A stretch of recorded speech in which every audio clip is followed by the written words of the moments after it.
Pays et régions du monde touchés par des guerres, des conflits, le terrorisme et la violence. En particulier, en Europe, Ukraine, Haut-Karabakh, en Afrique, Burkina Faso, Cameroun occidental, République démocratique du Congo, Éthiopie, Libye, Mali, nord du Mozambique, Nigeria, République centrafricaine, Casamance, Somalie, Soudan, Sud-Soudan. Dans les Amériques, Mexique, Nicaragua, El Salvador, Haïti, Colombie.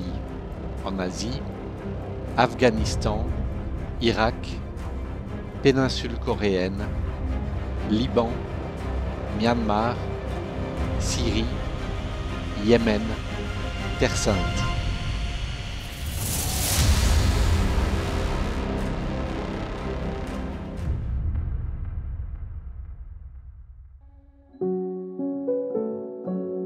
Natale con chi soffre. Aujourd'hui, l'atmosphère chaleureuse de Noël nous amène à sentir davantage que nous formons une famille, que nous sommes un entre nous plus que d'habitude, plus frères et sœurs, et donc à tout partager, joie et peine.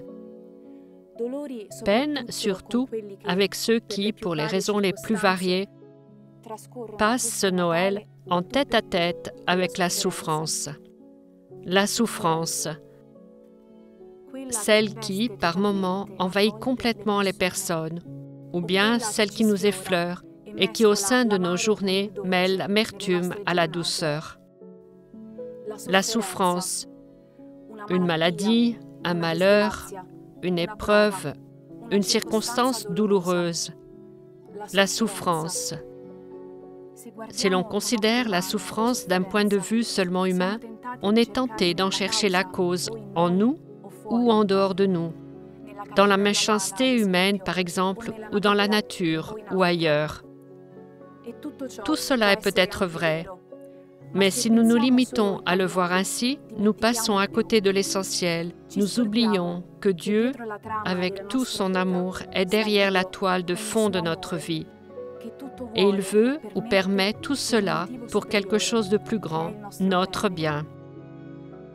Jésus, après nous avoir invités à prendre notre croix pour le suivre, n'affirme-t-il pas « Celui qui aura perdu sa vie, et c'est le point culminant de la souffrance, la sauvera ».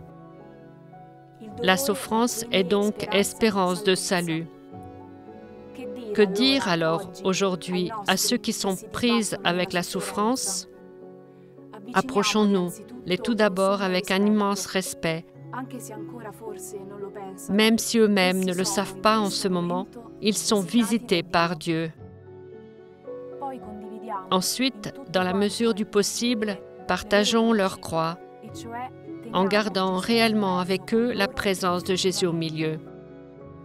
Assurons-les aussi que nous pensons toujours à eux et que nous prions pour eux, afin qu'ils parviennent à accueillir directement de la main de Dieu ce qui les angoisse et les fait souffrir, et qu'ils puissent unir tout cela à la passion de Jésus pour le faire fructifier au maximum.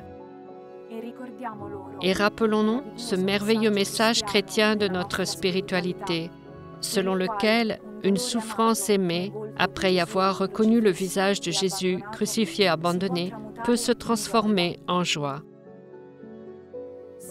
Que notre Noël soit donc partager chacune de leurs souffrances avec nos frères et sœurs les plus éprouvés et offrir les nôtres à l'enfant Jésus.